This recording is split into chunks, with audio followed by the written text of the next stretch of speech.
તેથી બિલોપત્ર જેટલા મહાદેવને વહાલા છે એટલા તુલસી પત્ર શિવજીને પ્રિય છે. પ્રેમપૂર્વક તુલસી પત્ર ભગવાનને ચડાવી શકાય. બિલ્વપત્ર અષ્ટમીને દિવસે ન તોડી શકાય, સંક્રાંતિને દિવસે તોડી ન શકાય, અમાવાસ્યને દિવસે તોડી ન શકાય, રવિવાસરે સોમવારને દિવસે બિલોપત્ર ન તોડી શકાય, રાત્રના સમયે બિલોપત્ર ન તોડી શકાય. આવા ઘણા બધા નિયમો બિલોપત્રના છે. બિલોપત્ર કોણ તોડી શકે તેનો પણ મહિમા છે. બિલોપત્ર તોડવાનો કોને અધિકાર છે એ પણ મહિમા છે. અને કોઈ માણસ એક બિલોવૃક્ષ વાવે અને એક બિલોવૃક્ષ મોટું કરે તેને 1 કરોડ શિવાલય નિર્માણ કરવાનું પુણ્ય મળે છે. જે કોઈ મનુષ્ય બિલોવૃક્ષનું રક્ષણ કરે છે, બિલોવૃક્ષની સેવા કરે છે, સાત દરિદ્રો ન જાય તેના કુળમાં નિર્ધનતા ના આવે. બિલોવૃક્ષને પરિક્રમા કરો, બિલોવૃક્ષને પ્રણામ કરો, બિલોવૃક્ષને સ્પર્શ કરો, બિલોવૃક્ષ નીચે દીપમાલા પ્રજ્વલિત કરો, બિલોવૃક્ષ નીચે ભોજન કરો, કોઈને ભોજન કરાવો, બિલોવૃક્ષ નીચે માલા જપ કરો, સાધના કરો, પૂજા કરો. મહાદેવ સ્વરૂપમ બિલ્વવૃક્ષ, સાક્ષાત મહાદેવનું સ્વરૂપ એ બિલ્વવૃક્ષ છે. ક્યારે શિવજીનું દર્શન કરવા જવાનો સમય ન હોય શિવાલયે તો બિલ્વવૃક્ષ કોઈ જગ્યાએ હોય તેનું દર્શન કરી લો. મૂળ તો બ્રહ્મ રૂપાય, મધ્ય તો વિષ્ણુ રૂપાય, અગ્ર તો શિવ રૂપાય. બિલ્વવૃક્ષ એ સામાન્ય વૃક્ષ નથી, સૌને સુખ આપનારું વૃક્ષ છે.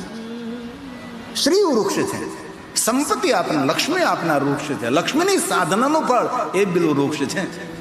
તો બિલ્વપત્ર જેટલા મહાદેવને વાલા એટલા તુલસી પત્ર પણ શિવજીને પ્રિય છે. બ્રહ્માએ નારદને કહ્યું કે નારદ, તુલસી પત્ર શિવજીને ચડાવાય. ભક્તિ મુક્તિ ફલમ તસ્યા તુલસ્યા પૂજ્યે. નારદ તુલસી પત્રથી મહાદેવને જે પૂજા કરે છે તેને સંસારના ભોગ મળે, ભોગ ભોગવાની શક્તિ મળે, ભક્તિ મળે, મુક્તિ મળે. મુક્તિનો દેવ ભગવાન મહાદેવ છે. જન્મ અને મૃત્યુના બંધનમાંથી છૂટવું હોય તો શિવની ઉપાસના કરવી જ પડે. બંધે સે બંધે મેં લાગ છુડાને કા ક્યાં ઉપાય, કર સેવા નિર્બંધ કી તો પલભર મેં છુડાય. સ્વયં ભગવાન શિવજી જન્મ અને મૃત્યુથી પાર છે. જગતનું સર્જન કરતા શિવ છે, જગતનું સંચાલન કરતા શિવ છે, જગતની રક્ષા કરતા શિવ છે, આ જગતનો અંત કરતા શિવ છે. શિવ સર્વશ્રેષ્ઠ, સર્વોપરી છે. તેથી જીવનમાં શિવ ભક્તિ હોવી એ અહોભાગ્ય છે, એ મોટું ભાગ્ય છે. આ બધી જ કથાઓ શિવપુરાણ ગ્રંથમાં વિસ્તૃત કહી છે. આજ મારે થોડું સતી પ્રાગટ્ય કરાવવાનું છે એટલે જલ્દી સતી પ્રાગટ્ય કરાવી દઉં અને પછી કથાને વિરામ આપું. પછી આપણે સંતોનું સન્માન કરીએ, સ્વાગત કરીએ અને પ્રવચનનો લાભ લઈએ. બધું જ આપણે કરશું. શિવ મહાપુરાણ અંતર્ગત રુદ્ર સંહિતામાં પહેલો ભાગ છે સૃષ્ટિખંડ છે, બીજો ભાગ છે સતીખંડ છે. એમાં સતીના જન્મની કથા છે, સતીના પ્રાગટ્યની કથા છે. જે કથાનું શ્રવણ કરવા માત્રથી પુત્ર હિનકર ઈચ્છા કોઈ નિશ્ચય શિવ પ્રસાદતી હોય. અને મારી કુંવારી દીકરીઓને મારી પ્રાર્થના છે, ક્યારેક અવસર મળે, ભલે પૂરું શિવપુરાણ નહીં પણ શિવ મહાપુરાણ અંતર્ગત રુદ્ર સંહિતાનો એક ભાગ છે જેનું નામ સતીખંડ છે. એ સતીખંડ વાંચી લેવું કે બાળપણ દીકરીનું કેવું હોવું જોઈએ. એ સુંદર સતીખંડમાં ભગવાન વ્યાસે નિરૂપણ કર્યું છે. અને મોટી દીકરીઓ થાય, લગ્ન થવાના હોય, લગ્ન પહેલા પાર્વતી ખંડનો પાઠ કરી લેવો. અખંડ સૌભાગ્યવતી પાર્વતીનું જીવન ચરિત્ર, પાર્વતી ખંડ, હિમાલયની પુત્રી નગાધિરાજ, હિમાલયની પુત્રી માતા મેનાવતીની પુત્રી. પાર્વતીનું જીવન કેટલું સુંદર હતું. જીવન જીવવાની શૈલી મળશે, જીવન જીવવાની પૂંજી મળશે, જીવન જીવવાની પદ્ધતિ મળશે તેની અંદર. તેથી મારી દીકરીઓને પ્રાર્થના છે, સતીખંડ વાંચી લેવો શિવપુરાણનો અને પાર્વતી ખંડ વાંચી લેવો. બાકી શિવ મહાપુરાણ ગ્રંથ ઘણો વિસ્તૃત છે. તો થોડા શબ્દોમાં આપને સમક્ષ કથા કહેવાનો પ્રયાસ કરું. એક સમયે જગતનું સર્જન કરનારા ચતુર્મુખી સ્વયં બ્રહ્માજી પોતાના પુત્ર દક્ષની પાસે ગયા છે. શા માટે ગયા એ બધું નિરૂપણ તમારી સામે કરવાની જરૂર નથી. કથાકારનું કર્તવ્ય છે કથાને અલગ રૂપ આપવું. સામાન્ય જન સમજી શકાય. શિવમાં આપણે કરતા 3 રીતે કહી શકાય. લોકભોગ્ય પદ્ધતિથી કહી શકાય છે, જે હું તમને કહી રહ્યો છું એ લોકભોગ્ય પરંપરા છે. બીજી ગુરુ શિષ્યની પરંપરા છે.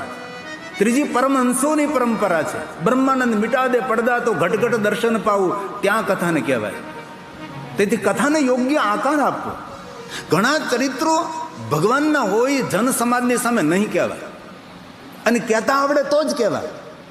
મર્યાદા ભંગ ન થાય, શબ્દોની ગરિમા સચવાઈ જાય, શબ્દોની મર્યાદા સચવાય એ રીતે કથાને આકાર આપવો એ કથાકારનું કર્તવ્ય છે. તેથી સાધુ, સંત, સદગુરુ, વિદ્વાનો, આચાર્યોના ચરણોમાં બેસીને પહેલા ભણવું પડે, અને ભણ્યા પછી કથાને આકાર આપી શકાય છે, સાંભળીને નહીં. તેથી સ્વયં બ્રહ્માજી શા માટે ગયા, જવાનું કારણ કયું, એ બધું જ મારે તમારી સામે કહેવાની જરૂર નથી. પણ બ્રહ્માજી પ્રજેશનગરમાં ગયા છે, અને ભગવાન વ્યાસે ત્યાંથી કથાનો પ્રારંભ કર્યો. એતસ્મિનંતરે દેવ મુને લોક પિતામહ બ્રહ્માજી પ્રજેશ દક્ષ મહારાજની પાસે ગયા છે.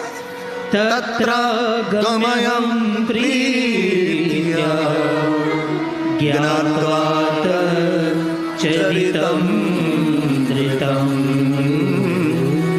જ્ઞાત્વાત ચરિતં ધૃતં. પિતાજીનું આગમન થયું છે. દક્ષ મહારાજે પિતાજીનું સ્વાગત કર્યું છે. ચતુર્મુખી બ્રહ્માજીને ઊંચા આસન પર બિરાજમાન કર્યા છે. દક્ષ મહારાજ પિતાજીને પ્રણામ કરે છે, સાષ્ટાંગ પ્રણામ કરે છે, પિતાજીને દંડવત પ્રણામ કરે છે. અને પછી દક્ષ મહારાજ પિતા બ્રહ્માજીની સુંદર પરિક્રમા કરે છે. ક્યારેક અવસર મળે તો મા બાપને પરિક્રમા કરજો. ભગવાનને, ઠાકોરને ગરમ ગરમ સુંદર સુંદર ભોજન સમય પર ઠાકોરને થાળ અર્પણ કરાય કે ન કરાય, પણ ઘરમાં જે ગરડા માણસો રહે છે તેને સમયસર ભોજન આપો ને તાજું, તો પણ ભગવાન ખૂબ રાજી થશે. ઘરના વડીલોને સમયસર તાજું ભોજન મળે. ઠાકોરજી ચૂકી જશે તો ઠાકોર ઠપકો નહીં આપે, પણ તમારા વડીલોને જમે તો સાચો છે નહીં તો જરૂર ઠાકોર ઠપકો આપશે. આપણા ઘરમાં વયોવૃદ્ધ દાદા દાદી હોય, એમને ખૂબ સાચવીએ, ખૂબ તેના આશીર્વાદ લઈએ. એ ભગવાનની બોલતી મૂર્તિ છે, એ ભગવાનની જાગૃત મૂર્તિ છે. દેવાલય શિવાલયમાં બેઠેલા ઠાકોર આપણી સામે વાતો કરે કે ન કરે ખબર નહીં, પણ આપણા ઘરમાં જીવતા ઠાકોરના સ્વરૂપ આપણા દાદા દાદી છે, આપણા માતા પિતા છે. દક્ષ મહારાજે પિતા બ્રહ્મા સાથે કેટલો સુંદર વ્યવહાર કર્યો, કેટલો સુંદર શિષ્ટાચાર કર્યો છે. આચાર્યને પુરુષે લોકે ભવતી નિંદિતા. જે લોકોને જીવતા આવડતું નથી તેને જ સમાજમાં નિંદા થાય છે. જો જીવતા આવડે તો તાપડી નિંદા કરવાનો કોઈને સમય જ નથી. તેથી જીવતા આવડવું જરૂરી છે. દક્ષ મહારાજ હાથ જોડીને કહે છે, પિતા બ્રહ્મા, આપ મને આજ્ઞા કરો, કઈ સેવા કરો. ત્યારે બ્રહ્માજી ઊંડા શ્વાસ લઈને છોડે છે, નિશાસા નાખે છે, નિરાશા ચહેરા મુખ પર છે. ત્યારે દક્ષ મહારાજે પૂછ્યું કે પિતા બ્રહ્મા, આપ એટલા કેમ ઉદાસ દેખાવ છો? આપનો પુત્ર છું, આપને આજ્ઞા આપો, હું કઈ સેવા કરું. તે બ્રહ્માજી મૂળ વાત નથી કહેતા શા માટે હું આવ્યો છું, પણ બ્રહ્માજી એમ કહે છે પુત્ર દક્ષને કે દક્ષ મહારાજ, આપના આંગણે સાક્ષાત અંબા જગદંબા સ્વયં ભવાની જગતજનની આપની પુત્રી બને, પ્રજેશનગર પાવન બને, ધરાધન્ય બને, તમારું દાંપત્ય જીવન દિવ્ય બને. સામાન્ય પુત્રી નહીં, વિશ્વ માલકીન જગતજનની સ્વયં ભવાની તમારા આંગણે પુત્રી બનીને પ્રગટ થાય, એવો ભાવ પ્રગટ કર્યો છે. પિતાજી, આપ મને આજ્ઞા કહો, હું શું કરી શકું? એના માટે તમારે તપ કરવું પડે. બ્રહ્માજીએ દક્ષ મહારાજને તપ કરવાની આજ્ઞા આપી છે. બ્રહ્મા બ્રહ્મલોકમાં ગયા, અને પછી દક્ષ મહારાજ વીરણીની પાસે જાય છે અને વીરણીને કહે છે, વીરણી, પિતા બ્રહ્માજીએ કહ્યું છે પુત્રી પ્રાપ્તિ માટે મારે તપ કરવા જવું પડે. વીરણી ખૂબ રાજી થયા છે કે પુત્રી પ્રાપ્તિ માટે આપ તપ કરવા જઈ રહ્યા છો, ગૌરવની વાત છે. નગરના સજ્જન ડાયા માણસોને ખબર પડે દક્ષ મહારાજને મળવા માટે આવે છે અને દક્ષ મહારાજની વાતને વધાવે છે કે દીકરાઓ માટે તો ઘણા તપ કરવા ગયા છે, પણ દીકરી માટે તમે તપ કરવા જઈ રહ્યા છો, સમાજને એક નવો વિચાર આપી રહ્યા છો, સમાજને એક નવી પ્રેરણા તમે પૂરી પાડી રહ્યા છો. નગરના માણસોએ સન્માન કર્યું છે અને દક્ષ મહારાજ પુત્રી પ્રાપ્તિ માટે, દીકરીના જન્મ માટે બ્રહ્માજીએ જે પ્રમાણે કહ્યું તે પ્રમાણે હિમાલય પહાડોની કંદરામાં જાય છે અને માતા જગદંબાનું સુંદર આરાધન કરે છે. અને કઠિન તપના ફલ સ્વરૂપે માતા જગદંબાની સ્તુતિ કરતા માતા પ્રગટ થાય છે.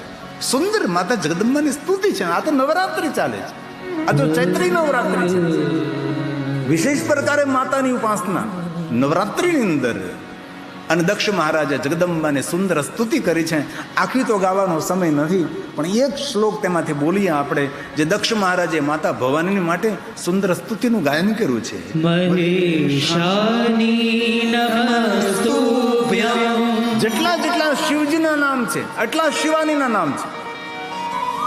શિવ તો શિવા, કાલ તો કાલી, મહાકાલ તો મહાકાલી, મહેશ તો મહેશ્વરી, સનાતન તો સનાતની, મહાદેવ તો મહાદેવી. જેટલા જેટલા મહાદેવના નામ છે તેટલા જેટલા આદ્ય શક્તિ મહાદેવીના પણ નામો છે. તેથી દક્ષ મહારાજ કહે છે મહેશાની નમસ્તુભ્યં જગદંબે સનાતની કૃપા ગુરુ મહાદેવી સત્યે સત્ય સ્વરૂપિણી સત્યે સત્ય સ્વરૂપિણી. કઠિન આરાધન, કઠિન ઉપાસના. એક વાત કહું, આજે કોઈ સભાભંગ ન કર્યો. હું ગિરિબાપુ હૃદયથી પ્રણામ કરું છું. ખૂબ મહાદેવના આશીર્વાદ રહે, ખૂબ મહાદેવના આશીર્વાદ રહે, ખૂબ ભગવાન તમને રાજી રાખે અને ખૂબ ભગવાન તમારા પર કૃપા કરે એવી મહાદેવને પ્રાર્થના. કોઈ ભાઈ, કોઈ દાદા વચ્ચેથી ઊભા ન થયા આજે. અને આજે કથાનો વિરામ પણ નથી આપ્યો વચ્ચે આપણે, નકર સભાભંગ થાય. હવે માં જગદંબા દક્ષ મહારાજને દર્શન આપે છે અને સ્વયં ભવાની દક્ષને કહે છે, દક્ષ મહારાજ વરદાન માગો. ત્યારે દક્ષ મહારાજ બોલે છે, હે માં પ્રસિદ્ધ ભગવત્યાદે. હે માં, હે માં પ્રસિદ્ધ શિવરૂપિણી. હે માં શિવરૂપિણી, હે માં જગદંબા, હે અંબા, હું આપણી પાસે જિજ્ઞાસા લઈને આવ્યો છું, આશા અને અપેક્ષાઓ લઈને આવ્યો છું. માં મારી ઈચ્છાઓને પૂર્ણ કરે હે જગદંબા. પ્રસિદ્ધ ભક્ત જગન્માયે નમોસ્તુતે. જગન્માયે નમોસ્તુતે. માં જગદંબાએ માગવાનું કહ્યું છે. દક્ષ મહારાજે માગણી કરી, માં માગી તો ન શકાય. હું જાણું છું માં તું જગતની જનેતા છે, જગતની માં છે, પણ હે માં આપ મારા તપ દ્વારા પ્રસન્ન હો, મારા પુત્રી બનીને મારા આંગણાને પાવન કરો. માતા જગદંબાએ કહ્યું, દક્ષ મહારાજ અમે દેવી દેવતાઓ તપને આધીન છીએ, હું જરૂર તમારા પુત્રી બનીશ, પણ સાંભળો, જગતની દ્રષ્ટિમાં હું તમારી પુત્રી છું, તમારી દ્રષ્ટિમાં જગતની માતા છું. જ્યારે તમારી નમ્રતા, સરળતા, વિનમ્રતા, વિવેક તમારો જતો રહેશે, જ્યારે સૌનો તમે અનાદર કરશો, અપમાન કરશો, ત્યારે એ સમયે મારી લીલાને હું સમેટી લઈશ. અને થયું એવું જ. સૌનું તો અનાદર ને અપમાન દક્ષ મહારાજે કર્યો, પણ સ્વયં શિવજીનો પણ અનાદર કર્યો. જ્યારે સતી પોતાની લીલાને પૂર્ણ કરે, સતી મરત હરિસન બરુ માગા. સતી એ સમયે વચન આપેલું હતું દક્ષને, એક દક્ષ મહારાજ ધ્યાન રાખજો, આ તમારું સામ્રાજ્ય તમારી સરળતામાં રહેલું છે, આ તમારી શોભા તમારી સરળતામાં છે. જ્યાં સુધી સરળ અને નમ્ર અને વિનમ્ર અને વિવેક સભર તમારું જીવન રહેશે, જ્યાં સુધી અદ્ભુત લીલા હું ધરતી પર કરતી રહીશ. અવસર આપતા તમારા આંગણે આપના દીકરી બની, તમારા પુત્રી બનીને હું પ્રગટ થઈશ. મહાદેવી લોકમાં ગયા, દક્ષ મહારાજ પોતાનું તપ પૂર્ણ કરી પ્રજેશ નગર પધારે છે. નગરવાસીઓ બહુ મોટો સન્માન સ્વાગત કરે છે. અમારા પ્રજેશ નગરનો રાજા છે પ્રદેશ. દક્ષ મહારાજ વીરણીને કહે છે, વીરણી, અવસર આવતા માં સ્વયં જગદંબા અંબા આપણા આંગણે આપણા દીકરી બનીને પુત્રી બનીને પ્રગટ થશે. વીરણીએ બહુ જ પ્રસન્નતા વ્યક્ત કરી છે. નગરમાં સૌને ખબર પડી કે આપણા આંગણે પ્રજેશ નગરમાં જગદંબા અંબા પરાંબા પુત્રી બનીને પ્રગટ થશે. નગરના લોકો આંગણામાં રંગોળી પૂરવા લાગ્યા છે, દીપને પ્રજ્વલિત કરવા લાગ્યા, પોતાના ઘરને મહેલોને શણગારવા લાગ્યા છે.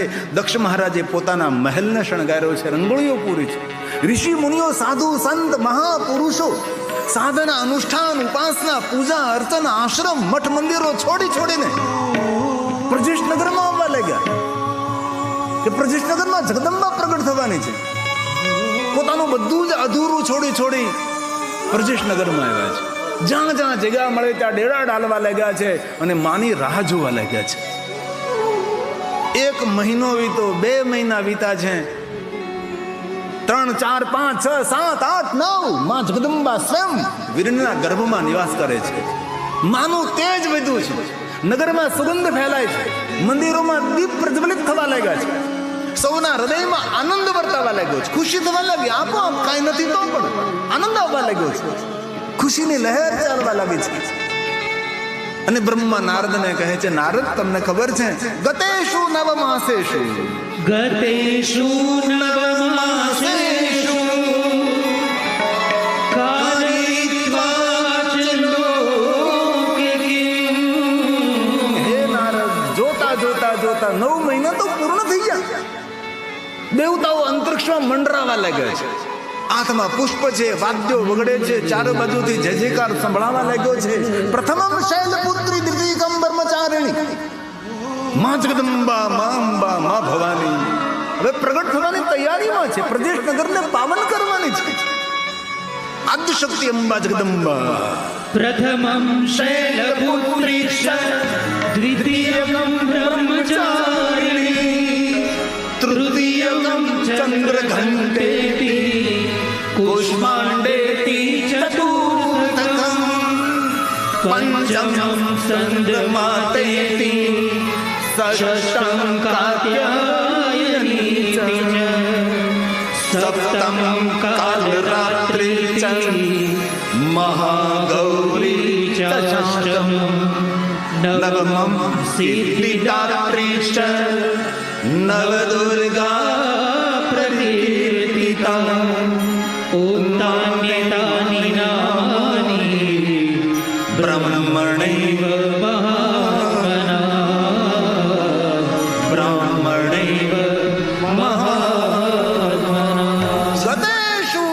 ગતેષુ નવમાસેષુ કારયિત્વા ચ લોકે કિમ ગતિમ શિવા ચ પૂર્ણે સાદસમે માસે નારદ સાદસમે માસે નારદ. બ્રહ્મા નારદને કહે છે, નારદ, 9 મહિના પૂર્ણ થઈ ગયા. 10મા મહિનાની શરૂઆત થઈ. આકાશમાંથી જય જયકાર થવા લાગ્યો, ઋષિ મુનિઓ મંત્રોનું ગાયન કરવા લાગ્યા. અને 10મા મહિને માં જગદંબા સ્વયં ભવાની પ્રજેશ નગરમાં માતા વીરણા કુખેથી જન્મ લે છે. દક્ષ મહારાજને આનંદ થાય છે અને દોડતા ઋષિ મુનિઓ ગુરુજનો પાસે જાય છે. મારા આંગણે દીકરીનો જન્મ થયો, મારા આંગણે પુત્રનો જન્મ થયો. ગ્રહ નક્ષત્ર જોઈને તમે કહો નામ શું રાખું? ઋષિ મુનિઓએ સમય ગ્રહ નક્ષત્ર જોયા છે અને કહ્યું છે, દક્ષ મહારાજ, આપની પુત્રી સાક્ષાત જગદંબા છે, સ્વયં અંબા છે, જગત જનની છે અને તમારા સત્ય તપ દ્વારા પ્રગટ થઈ છે. તે તમારા સૌનું મંતવ્ય છે કે તમારા દીકરીનું નામ સતી રાખવામાં આવે અને સતીનો જય જયકાર થયો છે.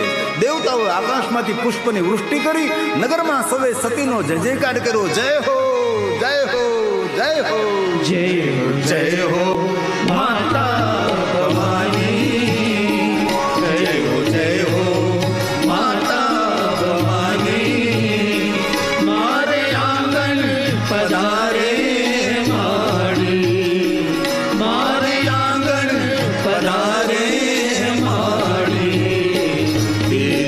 दर्शन बड़ी है